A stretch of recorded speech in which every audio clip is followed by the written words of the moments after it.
Students last topic हमारा था force torque on a current carrying coil. Next अब इसकी एप्लीकेशन है torque on a current carrying coil की जो नेक्स्ट एप्लीकेशन है दैट इज़ गैल्वेनोमीटर। और चूँकि बुक के ऊपर बहुत ज़्यादा थ्योरी पोर्शन है तो स्टूडेंट इससे काफ़ी घबराते हैं कि इस टॉपिक से, बहरहाल इतना मुश्किल नहीं है, one of the most easiest topics और बोर्ड पॉइंट ऑफ व्यू से इम्पॉर्टेंट भी है क्योंकि बोर्ड में ये काफ़ी दफ़ा इसको देखा गया इस टॉपिक को। So next topic is galvanometer. Galvanometer क्या चीज़ है? सबसे पहले आ जाते हैं डेफिनेशन। वन लाइन डेफिनेशन है, it is a device that is use to detect current. ठीक है, इसकी डेफिनेशन में आपने लिखना है device which is use to detect current. आपने यहाँ पर मैयर का वर्ड यूज़ नहीं करना। अक्सर यहाँ पर गलती यही होती है कि स्टूडेंट इसमें ना मैयर का वर्ड यूज़ करते हैं। ये सिर्फ और सिर्फ करंट को डिटेक्ट करता है। करंट डिटेक्ट करने का मतलब ये है कि करंट सर्किट में फ़्लो कर रहा है या नहीं कर रहा। नेक्स्ट दूसरी चीज़ डेफिनेशन हो गई। डेफिनेशन के बाद नेक्स्ट इसमें जो है जी वो है जी प्रिंसिपल। इसका प्रिंसिपल किस प्रिंसिपल पे ये वर्क करता है? It works on the principle of torque acting on a current carrying coil.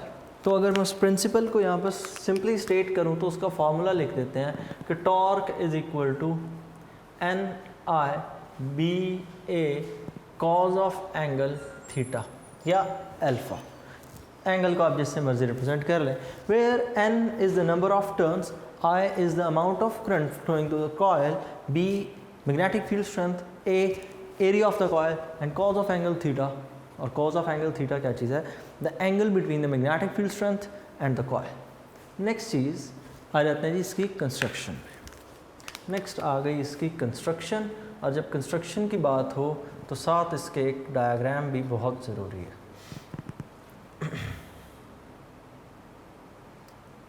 So construction में यूँ है कि सबसे पहले हम इसमें अटैच करते हैं एक मैग्नेट।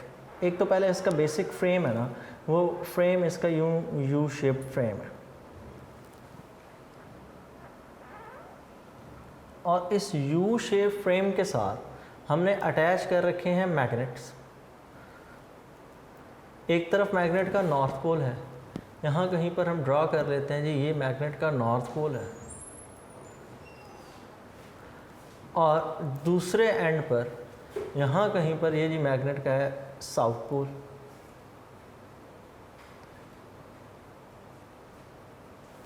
मैग्नेटिक फील्ड लाइंस हमेशा नॉर्थ से निकल कर किधर जाती हैं? साउथ। दरमियान में एक कॉयल है having an number of loops. यहाँ पर ये कॉयल आ गई।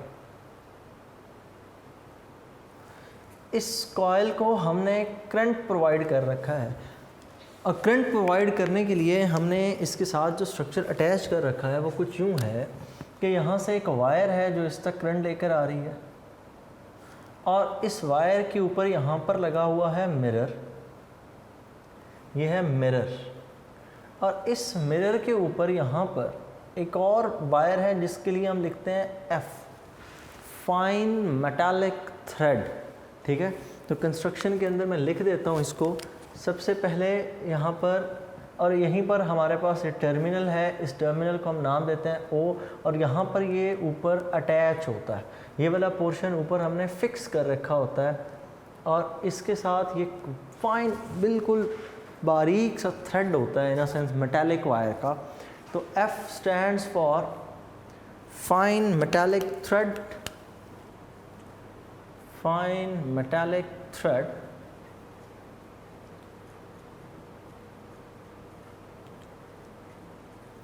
नेक्स्ट इसमें मैंने दूसरा कंपोनेंट लगाया that is M, that is mirror. Next हमने यहाँ पर अटैच की एक कॉयल C, मिरर। एक हमारे पास कॉयल C है और एक हमारे पास यहाँ पे मैग्नेट है स्ट्रेंथ B के साथ। ठीक हो गया ना? तो ये coil having n number of loops और लास्ट वन इज़ मैग्नेट।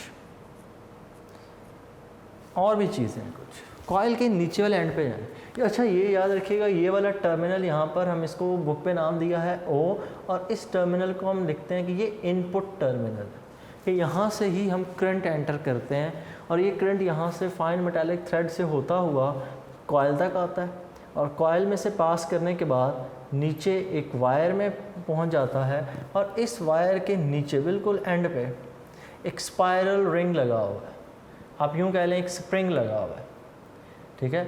और यहाँ से आगे ये आउटपुट का आगे टर्मिनल ये काम करता है और ये टर्मिनल इससे आगे किस तरह काम करता है, as an output O dash. तो वो जो ओ है वो यूज़ होगा एज ए इनपुट और ओ को हम लिख देते हैं O will be used as input, O input का काम करेगा, जबकि O dash it will behave like output. Output होगा जी, ओ है जी हमारे पास इनपुट टर्मिनल और ओ डैश हमारे पास क्या है, दैट इज आउटपुट टर्मिनल।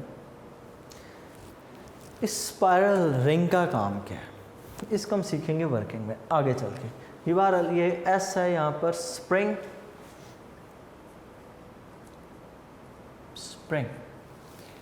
और यहाँ पर ये आ गया एस। अब आ जाते हैं नेक्स्ट चीज़, इसके साथ मेजरमेंट के लिए। मेजरमेंट के लिए हमने लगा रखा होता है एक स्केल, और स्केल हम तकरीबन इस मिरर से 1 मीटर के डिस्टेंस पर रखते हैं। तो यहाँ पर मैंने स्केल रखा हुआ है कुछ यूँ, and the distance between the scale and the mirror is about 1 metre. तो इस मिरर और इस स्केल की सिग्निफिकेंस आगे एक्सप्लेन होगी जैसे जैसे टॉपिक आगे चलेगा, जब हम वर्किंग में आएंगे। तो ये हमने एक स्केल रखा है जी मेजरमेंट के लिए, रीडिंग मेजर करने के लिए। इस स्केल के सेंटर में यहाँ पर 0 होता है, राइट साइड पर भी रीडिंग 1 2 3 इंक्रीज़ करती है, लेफ़्ट साइड पर भी रीडिंग इंक्रीज़ करती है। और इस स्केल का और मिरर के दरमियान में जो डिस्टेंस है, ये डिस्टेंस होता है जी that is equal to 1 metre. The distance between the scale and the mirror is about 1 metre. Next चीज़ अब यूँ है कि इसके अंदर अब आ जाते हैं हम वर्किंग पे। वर्किंग कि गिल्वेनोमीटर वर्क किस तरह से करता है। गिल्वेनोमीटर की वर्किंग के लिए हम करते क्या हैं, इनपुट प्रोवाइड की जाती है इस पॉइंट पर, यहाँ से करंट फ्लो करता है इस कॉइल में। जब एक कॉइल में से करंट पास करे मैग्नेटिक फील्ड के अंदर, तो ये कॉइल रोटेट करती है और उसका formula NIBA cos of angle theta. Maximum की बात करें तो सिर्फ कॉस थीटा वाले फैक्टर को अगर हम एलिमिनेट कर दें तो हम टॉर्क के बारे में कह सकते हैं this torque will be equal to NIB and A। ठीक है, इस टॉर्क को अब मैक्सिमम के लिए आपने याद रखना है NIBA, ये अमाउंट ऑफ टॉर्क एक्ट करता है। अब ये टॉर्क क्या कर रहा है, ये इस कॉइल को रोटेट करता है। ये कॉइल क्या करता है जी, इस कॉइल को रोटेट करता है। अब जब ये कॉइल को रोटेट करेगा तो होगा क्या, जब ये कॉइल रोटेट करेगी तो ये मिरर भी रोटेट कर जाएगी। तो शुरू पर हमने करना क्या होता है, हमने यहाँ पर रखना होता है एक लाइट सोर्स। ये हमारे पास यहाँ पर एक लाइट सोर्स है, ठीक है, और ये लाइट सोर्स लाइट इंसिडेंट कर रहा है। ये लाइट सोर्स यहाँ से लाइट इंसिडेंट करता है मिरर के ऊपर। मिरर इस लाइट को रिफ्लेक्ट करता है स्केल के ऊपर, और अभी तक अगर कोई करंट फ्लो नहीं कर रहा तो हमने इस लाइट के एंगल को इस तरह से एडजस्ट करना है कि ये लाइट बिल्कुल स्केल के 0 के ऊपर रिफ्लेक्ट हो।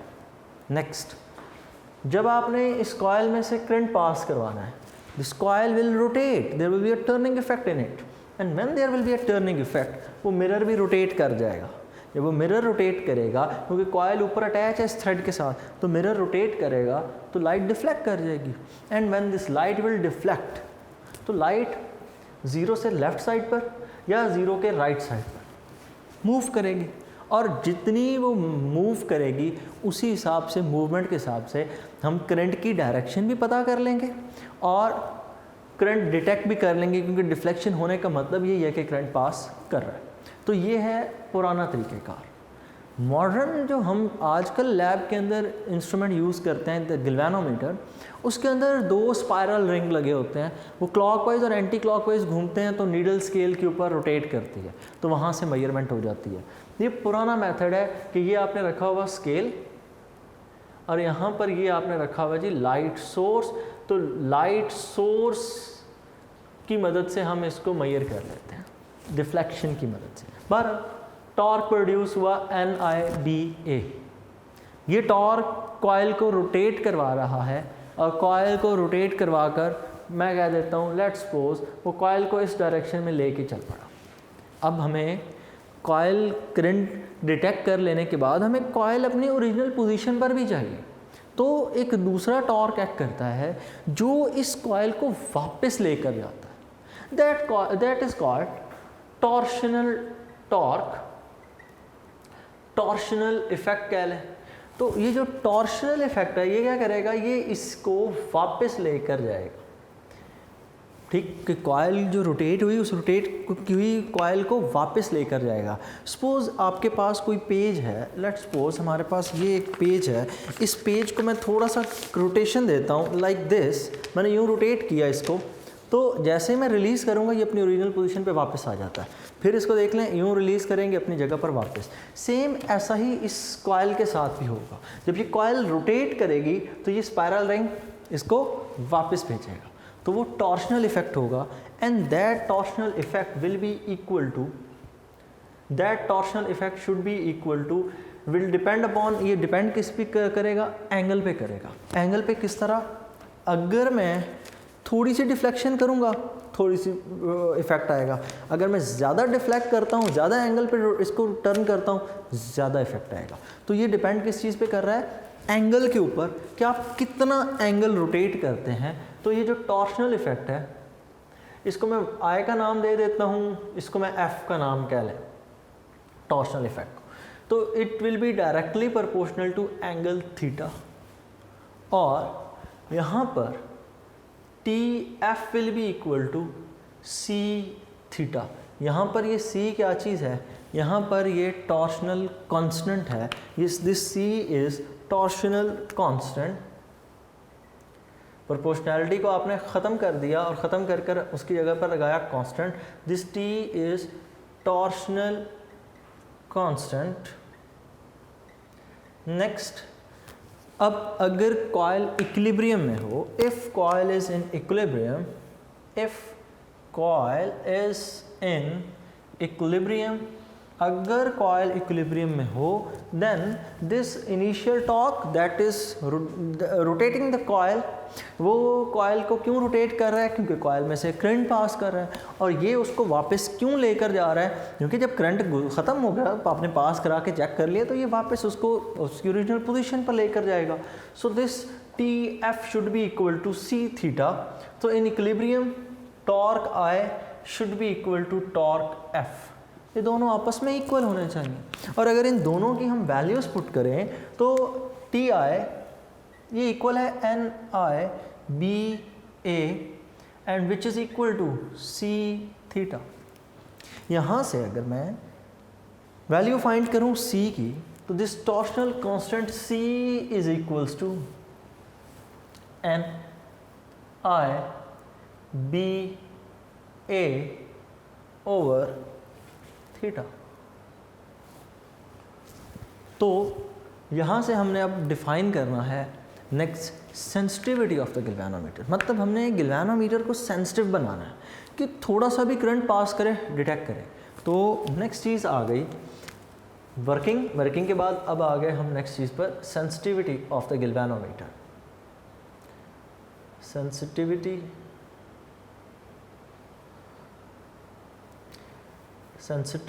ऑफ द गैल्वेनोमीटर, कि गैल्वेनोमीटर कितना सेंसिटिव है, सेंसिटिविटी ऑफ गैल्वेनोमीटर।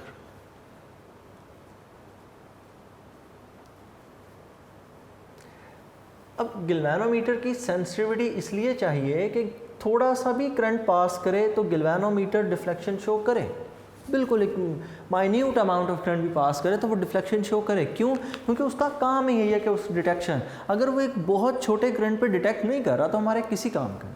सो हमें गिल्वेनोमीटर सेंसिटिव बनाना है। गिल्वेनोमीटर सेंसिटिव बनाने पर से पहले एक चीज़ अपने जहन में क्लियर रखें, जब आप करंट आई पास करते हैं ना तो गिल्वेनोमीटर रोटेट करता है up to some angle theta. तो हम ये बात कह सकते हैं current is directly proportional to theta, कि करंट भी रोटेशन प्रोड्यूस करवाता है। अगर हम करंट नहीं बढ़ा सकते, क्यों? करंट की अमाउंट कम भी तो है ना, उसको भी तो डिटेक्ट कर रहे हैं, फिर वो कैसे डिटेक्ट होगा? तो इसलिए करंट की बात नहीं है, इन बाकी फैक्टर से कुछ सोल्यूशन निकालते हैं। तो सेंसिटिविटी ऑफ द गिल्वेनोमीटर को हम डिफाइन करते हैं एंगल पर यूनिट करंट, ठीक है ना, angle theta per unit current, कि जो स्केल के ऊपर डिफ्लेक्शन होनी चाहिए वो स्केल के ऊपर डिफ्लेक्शन हो जब एक माइक्रो एम्पेयर करंट पास करे।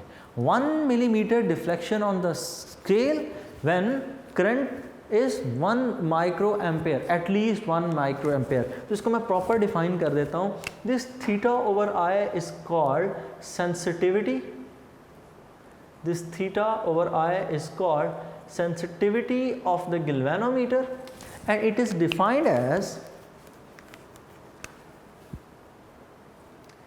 1 millimeter deflection on scale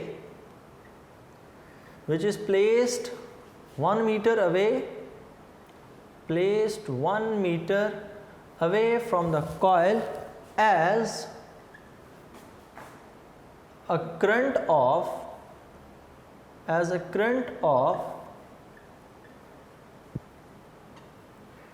microampere passes through it, as a current of microampere passes, कि जब एक माइक्रो एम्पेयर करंट पास करे तो स्केल के ऊपर कितनी डिफ्लेक्शन हो, 1 मिलीमीटर, और वो कितने दूर पड़ा होना चाहिए scale, that scale should be 1 metre away from the coil.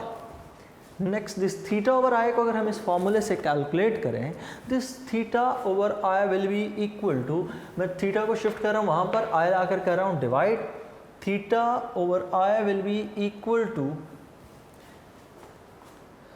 N b a over c, ठीक है, n b a over c. तो मतलब हमने इस n b a over c इस फैक्टर को बढ़ाना है। अगर ये फैक्टर बढ़ गया, सेंसिटिविटी ऑफ द गिल्वेनोमीटर बढ़ जाएगी। तो इसको बढ़ाने के लिए कौन कौन सी चीज़ें बढ़ाई जा सकती हैं, अब उनको देखते हैं। पहली जेन में चीज़ आती है नंबर ऑफ़ टर्न्स बढ़ा दें। नंबर ऑफ़ टर्न्स बढ़ाएंगे ना तो आप इस कॉयल को हैवी कर बैठेंगे। अब ये कॉयल अगर हैवी हो गई तो सेंसिटिविटी कम होगी इन अ सेंस। खुद सोचा जाए तो उस कॉयल का चूँकि मैस वेट बढ़ेगा, उसको रोटेट करवाना मुश्किल हो जाएगा। तो ये एन कोई फैक्टर नहीं है बढ़ाने वाला, no need of that. Next जेन में आता है एरिया बढ़ा दें कॉयल का। कॉयल का एरिया बढ़ाने पर बढ़ जाएगा। हाँ, कॉयल का एरिया बढ़ाने पर बिल्कुल बढ़ेगा। क्यों? टॉर्क बढ़ जाएगा। टॉर्क और एरिया का डायरेक्ट रिलेशन है। But there is a problem. Problem क्या है? प्रॉब्लम ये होगी कि जब आप एरिया बढ़ाएंगे, गिल्वेनोमीटर का साइज़ बड़ा हो जाएगा, पोर्टेबल नहीं रहेगा, शिफ्टिंग ईजी नहीं है, अब एरिया भी नहीं बढ़ सकता। नेक्स्ट चीज़ यही जेन में आती है, बस फिर बी बढ़ा दें। जी हाँ, ये मैग्नेट का साइज़ थोड़ा सा इंक्रीज़ कर दें। Stronger the magnetic field. ये बात नहीं है कि आप बड़े बड़ा मैग्नेट कितना बड़ा लगा दें और कह दें कि आप बेहतर हो गए। No, as compare to the coil, magnet का साइज़ बड़ा करके, थोड़ा सा बड़ा करके, ताकि स्ट्रॉन्गर मैग्नेटिक फील्ड हो तो सेंसिटिविटी बढ़ जाएगी। So here we will increase the factor B. हम इस फैक्टर बी को बढ़ाएंगे। नेक्स्ट चीज़ अब इसमें आ जाते हैं कि अब इस गिल्वेनोमीटर को हमने सेंसिटिविटी उसकी देख ली, उसकी वर्किंग देख ली। अब गिल्वेनोमीटर के अंदर कुछ और चीज़ें जो पूछी जाती हैं उनको डिस्कस करते हैं, मेजरमेंट वगैरह। नेक्स्ट, जब आपने वर्किंग सीख ली तो अब आ जाते हैं मेजरमेंट के ऊपर। मेजरमेंट के आप वैल्यू किस तरह से गिल्वेनोमीटर से मेजर कर सकते हैं। गिल्वेनोमीटर से जब हम मेजरमेंट कर रहे हों तो गिल्वेनोमीटर से मेजरमेंट करते वक्त दो तरीक़ेकार यूज़ किए जाते रहे हैं। एक पुराना मेथड है। पुराने मेथड में क्या है कि हम यहाँ से करंट पास करते हैं, हम जब इस कॉइल में से करंट पास करते हैं तो कॉइल रोटेट करती है। उस रोटेशन का एंगल फाइंड करने के लिए हमने सामने मिरर लगा रखा है, एक लाइट इंसिडेंट करनी है, वो मिरर पे हिट करेगी, मिरर को हिट करके इस पॉइंट ओ पे 0 पे अभी तक कोई करंट पास नहीं कर रहा। अब आपने क्या करना है, इस कॉइल को रोटेट करवाएं तो मिरर रोटेट करेगा। अब मिरर जब यहाँ पर लाइट इंसिडेंट होकर आपकी तरफ आ रही है, जैसे मैं मिरर रोटेट करूँगा यहाँ से इंसिडेंट होकर आपसे अवे हो जाएगी, तो वो स्केल के ऊपर डिफ्लेक्शन शो हो गई। अब लाइट का स्केल के ऊपर डिफ्लेक्ट कर जाना वो इस चीज़ को शो कर जाता है कि करंट पास कर रहा है, तभी तो उस कॉइल के अंदर हमने डिफ्लेक्शन देखी। नेक्स्ट दूसरा तरीक़ेकार क्या है? दूसरा तरीक़ेकार इसमें क्या है कि इसके अंदर स्पायरल्स लगे होते हैं। जो मॉडर्न है ना गैल्वेनोमीटर, तो हम इसके साथ यहाँ पर नीडल अटैच करते हैं। तो नीडल के साथ, ये गैल्वेनोमीटर की नीडल है, ये गैल्वेनोमीटर की नीडल के साथ अटैच होते हैं स्पायरल। ये जिस तरह आपने देखा होगा एक टॉयज़ के अंदर भी स्प्रिंग होता है, वो टॉय कार जिसको आप बैक साइड पे थोड़ा सा रिवर्स ला के रिलीज़ करते हैं तो काफ़ी डिस्टेंस ट्रैवल करती है, उसके अंदर भी इस तरह का एक स्पायरल रिंग होता है। यही स्पायरल रिंग हम सॉफ्ट मटेरियल का यहाँ पर यूज़ करते हैं, और यहाँ पर जब हम इस स्पायरल रिंग को यूज़ करते हैं तो ये ख़ुद ब खुद इस नीडल को डिफ्लेक्ट करवाता है। ठीक, तो ये नीडल जब रोटेट करेगी यहाँ पर 0, इस साइड पर पॉजिटिव, इस साइड पर नेगेटिव, तो नीडल डिफ्लेक्शन शो करेगी। और गैल्वेनोमीटर में याद रखिएगा, एक छोटा सा भी करंट पास करें, नीडल फुल स्केल डिफ्लेक्शन दे देती है। फुल स्केल डिफ्लेक्शन होने का मतलब है देयर इज़ अ करंट। असल में हो क्या रहा होता है, कॉइल ने तो रोटेट करना है, वो तो पूरा अपना एक रोटेशन कंप्लीट करने की होती है कि रोटेशन कंप्लीट हो जाए, लेकिन चूंकि ये सेटअप नीचे स्प्रिंग जो है उसको पूरी रोटेशन नहीं करने देता, तो वो आपको फुल स्केल मैक्सिमम डिफ्लेक्ट करके तो दिखाएगी, तो नीडल डिफ्लेक्ट कर जाएगी।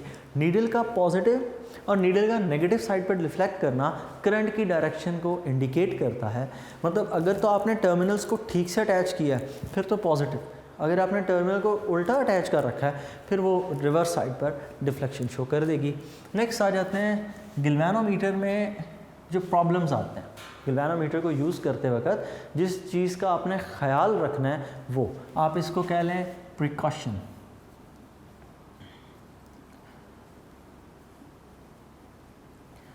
अक्सर औक़ात क्या होता है कि जब हम गैल्वेनोमीटर से मेजरमेंट करते हैं ना, तो चूंकि वो बहुत सेंसिटिव इंस्ट्रूमेंट है तो गैल्वेनोमीटर की नीडल यूँ वाइब्रेट करती है, ऑसिलेट करती है। जब गैल्वेनोमीटर की नीडल ऑसिलेट करेगी ना तब थोड़ा सा प्रॉब्लम है।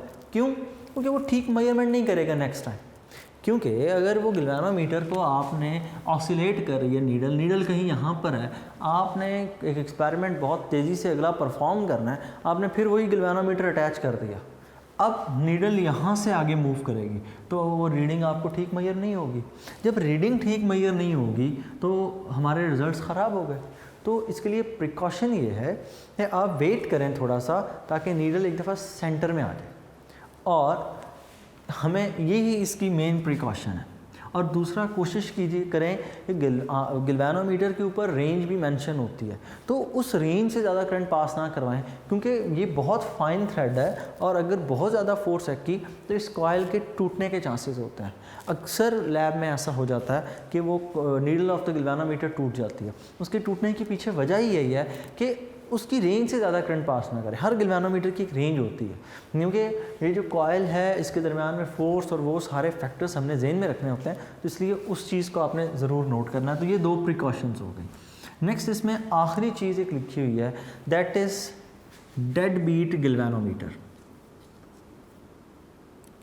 That is dead beat galvanometer, एक ऐसा गैल्वेनोमीटर जिसकी नीडल फ़ौरन ओरिजिनल पोजीशन पर आ जाए, as the current is withdrawn from it. मतलब जैसे ही करंट आपने विदड्रॉ किया, करंट हटाया, गैल्वेनोमीटर की नीडल फ़ौरन से अगर 0 पर आ जाए तो ऐसे गैल्वेनोमीटर को हम नाम देते हैं डेड बीट गैल्वेनोमीटर।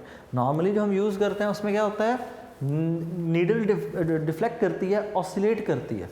अगर करंट रोक दिया, ख़त्म किया, तो जैसे ही करंट हटाया नीडल फ़ौरन 0 पर आ जाए, ऐसे गैल्वेनोमीटर को नाम क्या दिया जाता है, such galvanometer is called dead beat galvanometer. अब गैल्वेनोमीटर हमें किस तरह का लैब में प्रोवाइड किया जाता है। लास्ट चीज़, हमें जो लैब में गैल्वेनोमीटर मिलता है उसकी शेप कुछ यूँ होती है कि यहाँ पर उसकी स्क्रीन है एक, जिसके ऊपर वो स्केल बना होता है, और इसके नीचे यहाँ पर टर्मिनल्स अटैच होते हैं।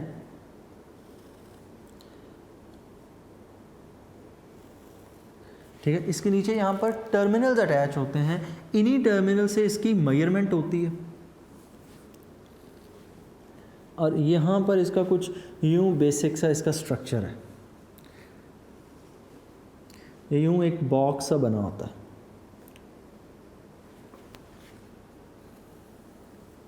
Just like this. और इसके अंदर जो टर्मिनल्स हैं वो टर्मिनल सामने बने होते हैं और एक तरफ सामने स्क्रीन बनी होती है। यहाँ पर ये वाला जो पोर्शन है सारे का सारा, ये ऊपर वाला पोर्शन सारे का सारा स्क्रीन का है। ये पोर्शन जो है ये सारे का सारा है स्क्रीन का। इस पोर्शन के ऊपर गैल्वेनोमीटर की नीडल,